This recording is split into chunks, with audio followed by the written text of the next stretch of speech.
Psalms 118:8 says, "It is better to trust in the Lord than to put confidence in man." 9, "It is better to trust in the Lord than to put confidence in princes." Let's pray. Dear Father God in heaven, Lord, once again we praise you, Lord, and we thank you, Lord God, for this privilege you have given unto us to gather here together, O Lord, to praise you and to worship you and in spirit and in truth.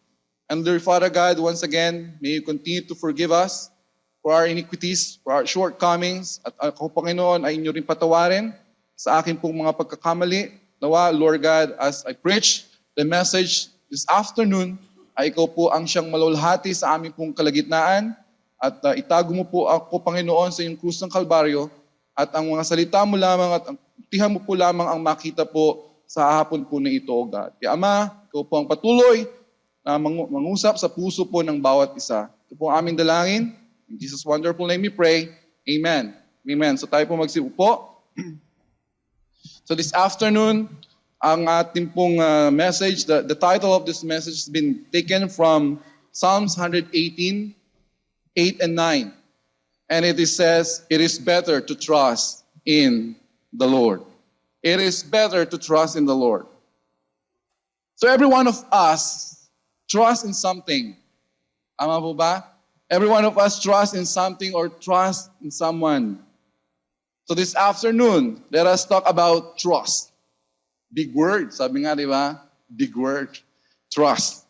So the word as used in the scripture means to be confident, to be sure, to be bold, and to be secure. Now that in itself tells us quite a bit about this whole concept of trust.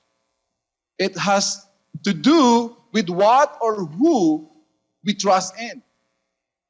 So let me now narrow the focus just a bit and say I want us to consider the concept of trusting in the Lord. As written on our text that we have read, it is better to trust in the Lord than to put confidence in man. It is better to trust in the Lord than to put confidence in princes. So this afternoon, I want to take a few moments this afternoon and remind each and every one of us of this fact.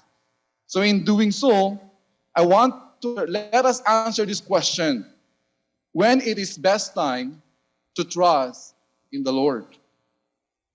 When is the best time to trust in the Lord? So as we begin, first, when it is best time to trust in the Lord? In times of weakness, trust Him for strength. Number one, in times of weakness, trust Him for strength.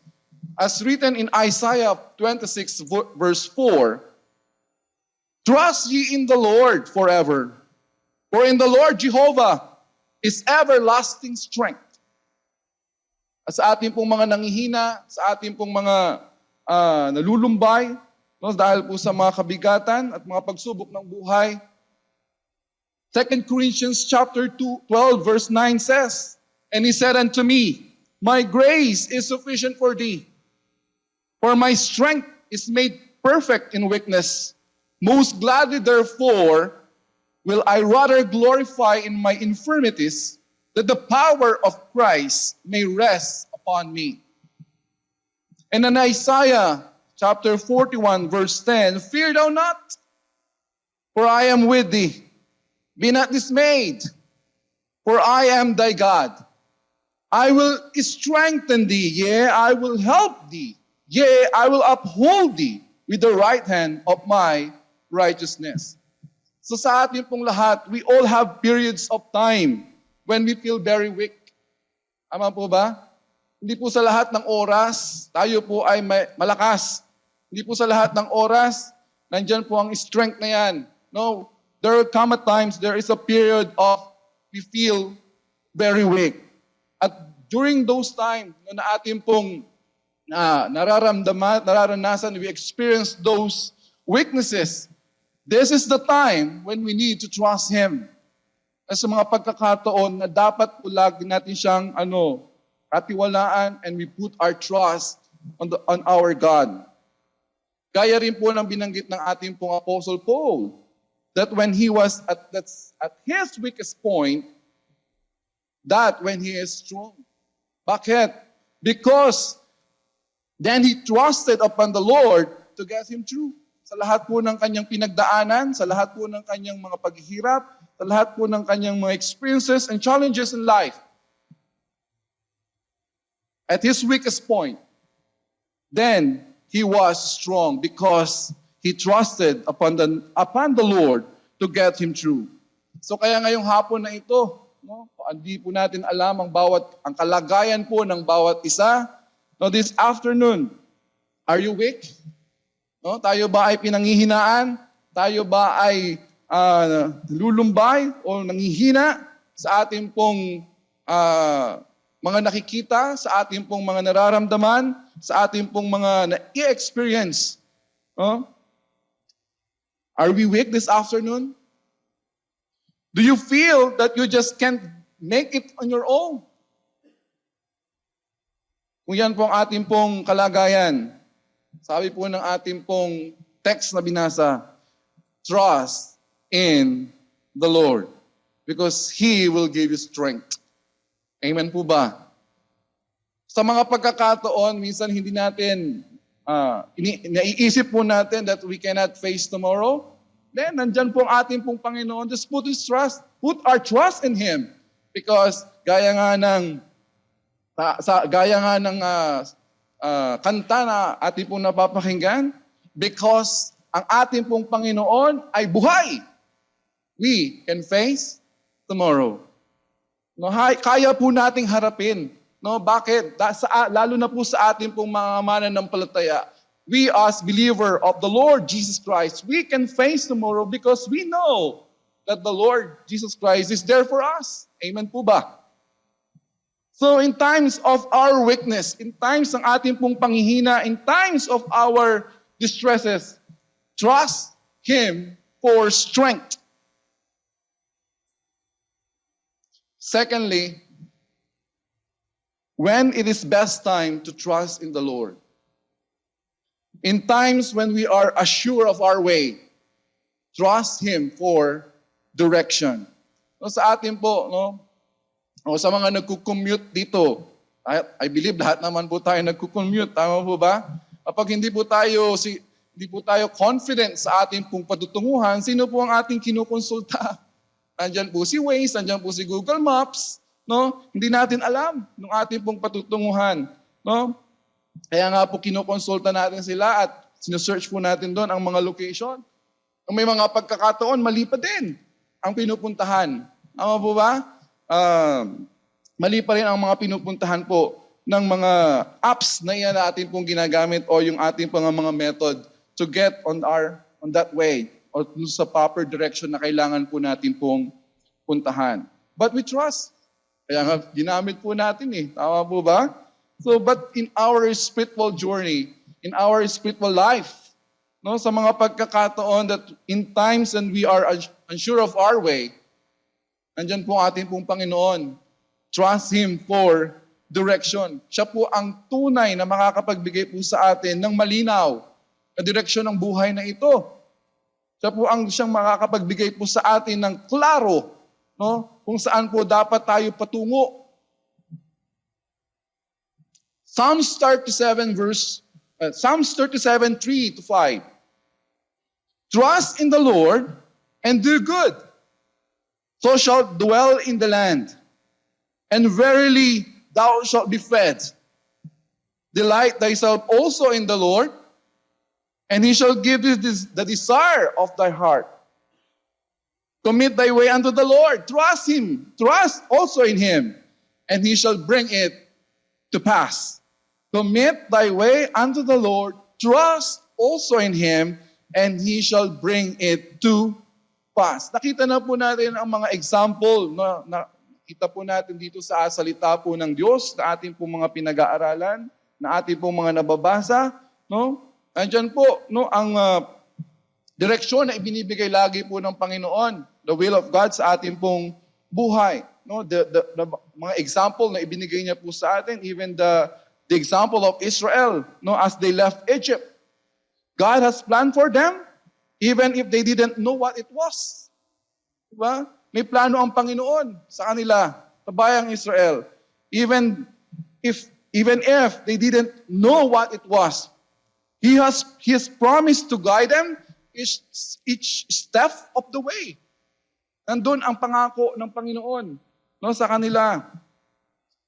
But my dear brethren and to our friends listening right now, the same promise is made available to us today. The same promise. What we need to do is what? To put our trust in Him. To trust Him for direction. Marami tayong mga bagay na hindi pa nauunawaan, no? Mga direction na medyo malabo pa. May mga direction na may mga madilim. No? But if we will just put our trust on the Lord, our Lord Jesus Christ, He will give us the proper direction. Sa buhay po ng isang mananampalataya, no? Sabi po ng iba ay boring. But life with God is an exciting journey. Life with God is an exciting journey. Bakit? We never know what come our way. Diba? We never know what come our way. But, isa lang po ang sigurado natin dyan, we can be assured that He will be there to guide us and to direct us. God is always there to guide us and to direct us if we will just put our trust in Him. If He will commit our ways to Him, He has promised that He will direct our paths. Proverbs chapter 3, 5-6. Trust in the Lord with all thine heart, and lead not unto thy own understanding. In all thy ways, acknowledge Him. And what? He shall direct thy paths. Yan po ang pangako niya eh. Yan po ang promise niya eh. No, sa ating pong mga patuloy na nilalagay at patuloy na sumasampalataya, naniniwala sa ating pong Panginoong Diyos. So, life with God is an exciting journey. Yung mga pagkakataon na hindi natin nauunawaan ang mga bagay-bagay. No, but, because we put our trust in Him, we can able to continue on. No, kahit po may mga pagkakataon na ang mga direction na yan, ay minsan ay napapaliko, na liliko tayo sa mga ibang bagay. But, nandyan po ang ating pong Panginoon. No? The Lord is there for us to guide us. The Lord is there to direct us kung anong po ang dapat natin pong puntahan at ating pong patunguhan. Trust in Him. May mga pagkakataon din, no, why we just put our trust Him for direction. Because madilim. Tama po ba? Madilim ang daraanan. Madilim. When it seems darkest, that is when we should trust Him. Kaya nga, paalala po sa atin ng Psalms 119:105. Ano po yan? Thy word is a lamp unto my feet and a light unto my path. Thy word, ang salita po ng Panginoon na ating pong pinag-aaralan ngayon, na ating pong binabasa ngayon at sinasaliksik ngayon. Thy word is a lamp unto my feet and a light unto my path. Sa mundong madilim, sa mundong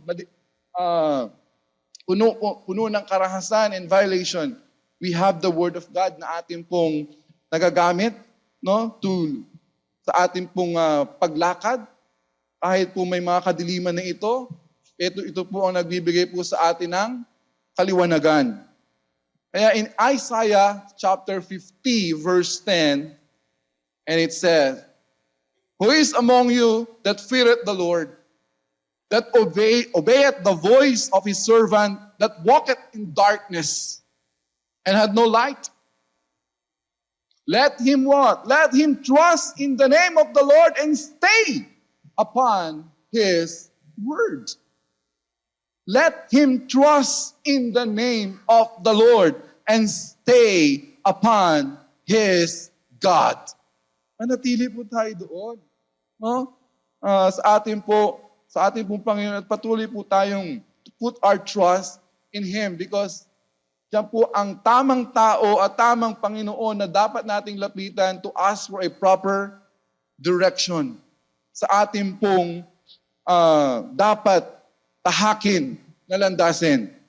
Amen po ba? Nandiyan ba po ba kayo? Amen.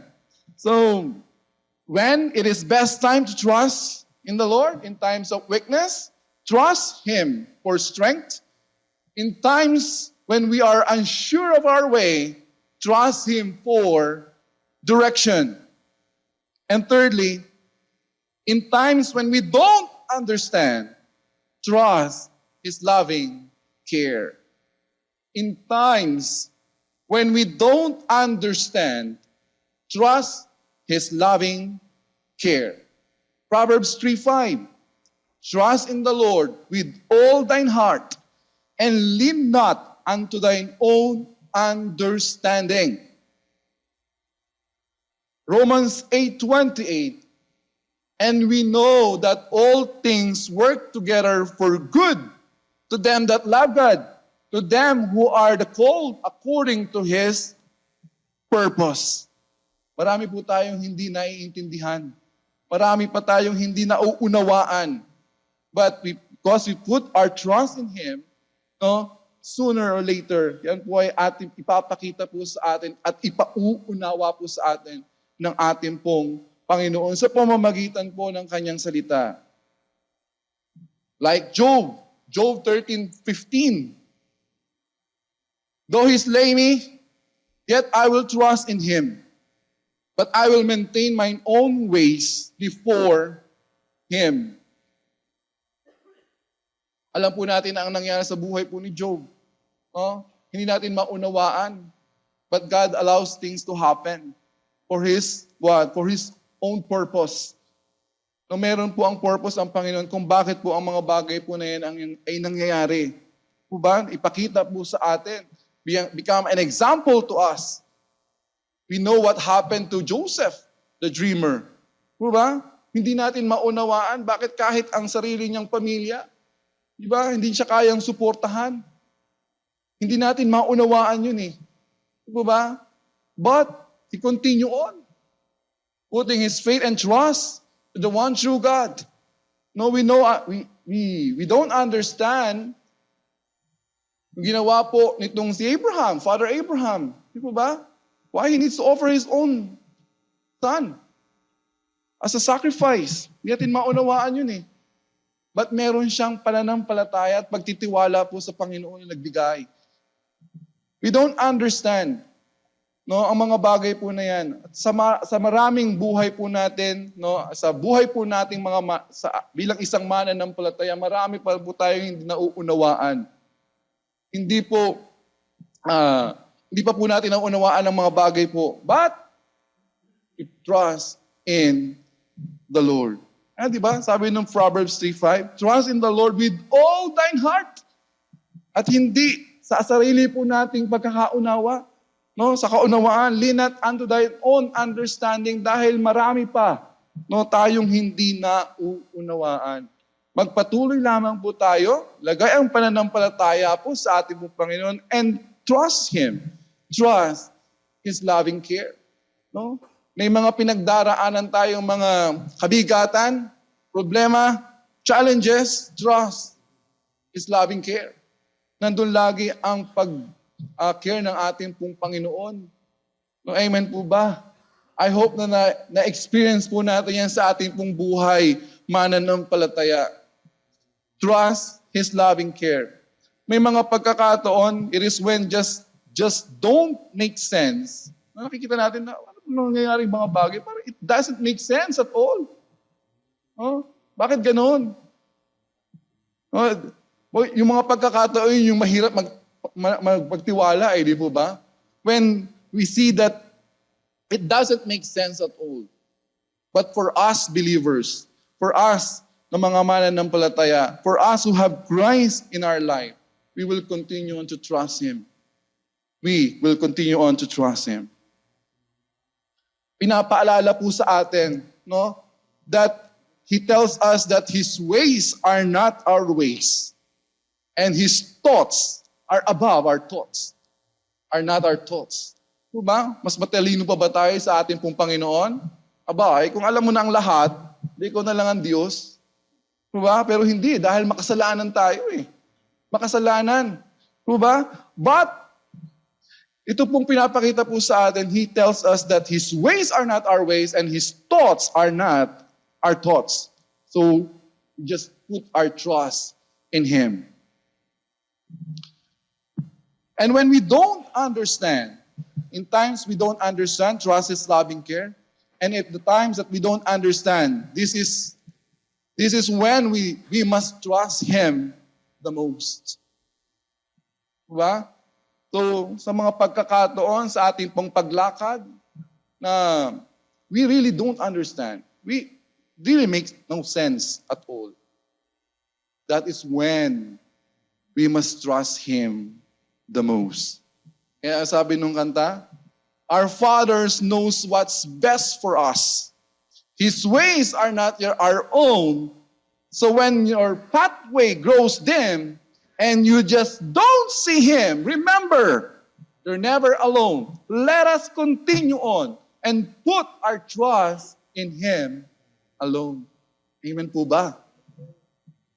So when it is time to trust in the Lord, in times when we don't understand, trust His loving care. Marami pong ibinigay na example po sa atin ang salita ng Diyos, ang Panginoon sa Kanyang salita. No, those different spectators na atin pong makikita po dito, ang kanilang mga pinagdaanan. No? Kaya ba nating i-comprehend yun? Sarili po nating pagkakaunawa? Hindi po eh. Di ba?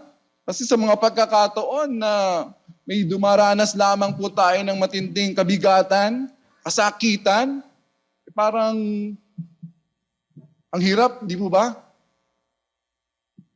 But the Bible is encouraging us, the Word of God is encouraging us to put our trust in Him. Ibigay natin yan lahat sa Kanya. No? And just put our trust in Him and trust His loving care.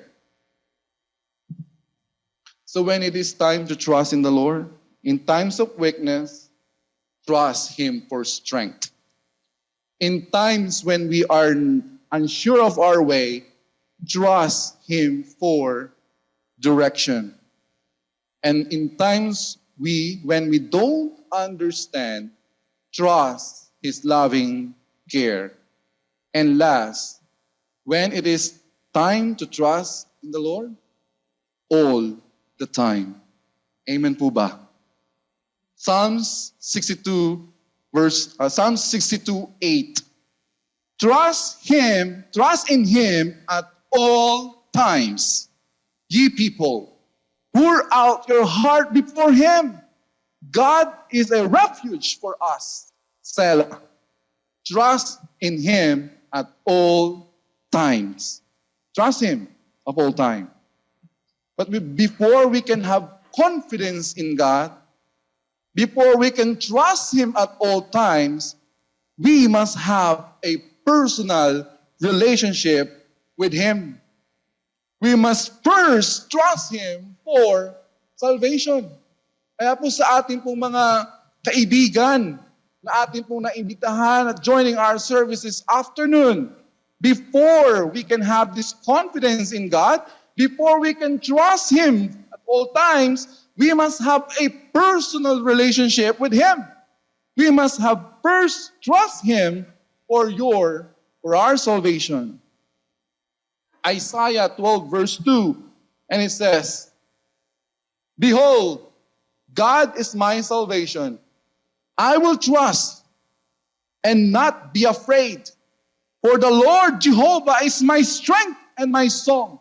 He is also become my salvation. So trust Him. First trust Him for salvation because He is become my salvation. Isaiah 12 verse 2. So let us trust Him at all times. Amen po? So sa ating pong mga mananampalataya, no, marami po tayong pinagdaraanan, marami po tayong mga kabigatan, but put our trust in Him alone. And to our friends, to our visitors right now, put your trust in Him for your salvation. Have you placed your faith and trust in God for salvation? So to conclude this message this afternoon, to our friends and to our visitors, have you placed your faith and trust in God for your salvation? If not, I want to encourage you that this afternoon, come to Jesus Christ in faith. Trust Him today before it's too late. He will save you and He will keep you for all of eternity. Remember that it is not our trust that keeps us, but the God in whom we trust, who keeps us. Humble ourselves and open our hearts and trust Him today. Balikan natin yung kinanta ng ating pong Alcor Choir, that trust Him, no? And because it is the Lord Jesus who can save you now. So trust Him now because Jesus saves. Amen. Put our trust in Him today. Huwag pa po natin ipagpaliban. Diba? The Word of God has been preached to us that it is better to trust in the Lord than to put confidence in man. And it is better to trust in the Lord than to put confidence in princes. So right now, put our trust in Him. Do not delay. Put your faith and trust on the Lord Jesus Christ. May God bless the preaching of the Word of God. God bless us all po. Maraming salamat po.